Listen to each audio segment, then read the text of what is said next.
Tere! Mina olen Marko ja mul on plaan välja vahetada maja küttesüsteem. Hetkel on majal gaasiküte ja gaasi hind on kordades kallimaks läinud nüüd selle kevade jooksul, ilmselt sügisel läheb veel kallimaks. Gaasiarved on jõhkraks läinud nii talvel kui kevadel ja ma arvan, et praegu on viimane aeg gaasikatel välja vahetada soojuspumba vastu. Ja kuna ma olen näinud Facebookis päris paljud inimesed on selle teekonna juba ette võtnud, on välja vahetanud enda gaasikatla näiteks õhk-vesi tüüpi soojuspumba vastu. Paljud inimesed on selle kohta uurinud, et kuidas seda täpsemalt teha, jagage soovitusi.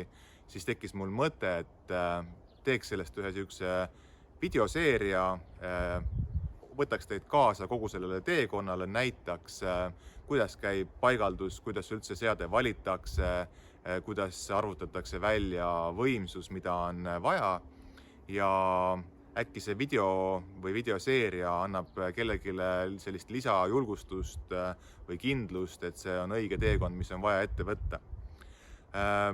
Esimesed tegevused on mul juba tehtud selleks väljavahetamiseks. Meil on hea klient Ait Nord, kes müüb Alfa Innotechi kvaliteetset soojuspumpa ja loomulikult teen ma nendega koostööd. Nad on väga lahedad kutid.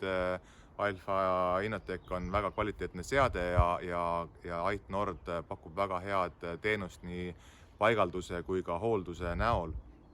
Ja ma olen saatnud neile terve oma maja eelmise aasta gaasiarved, mille pealt nad on vaatanud maja sellise küttevõimsusvajaduse, arvutanud välja, millist seadet mul on vaja ja teinud ka juba esimese hinnapakkumise.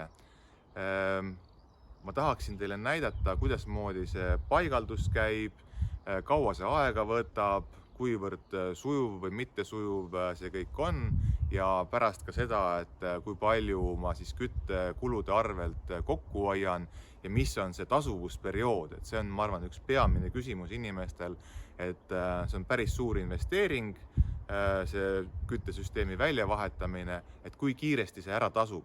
Ja esimesed arvutused näitavad, et see võib ära tasuda juba esimese 4-5 aasta jooksul praeguste hindade järgi, aga me ei tea, mis need hinnad teevad ja siis, kui sügisel me saame järgmised gaasiarved, siis ilmselt on juba hilja see vahetus ette võtta, et on juba kütteperiood peal, seadmeid pole, nii edasi.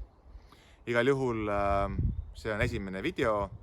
Ma arvan, et paar videot ma teen siia veel otsa selle paigalduse perioodi jooksul ja siis ühe, ma arvan siis, kui kõik on paigas, kui on esimesed küttearved käes, et olge kaasas ja kõik, kellel praegu on mõte, et äkki võtaks ka selle teekonna ette, siis suvi on just selleks kõige õigem aeg, et veel on seadmeid, veel on vabu paigaldusaegu, et tegutseme ja vaatame, mis saab. Tšau!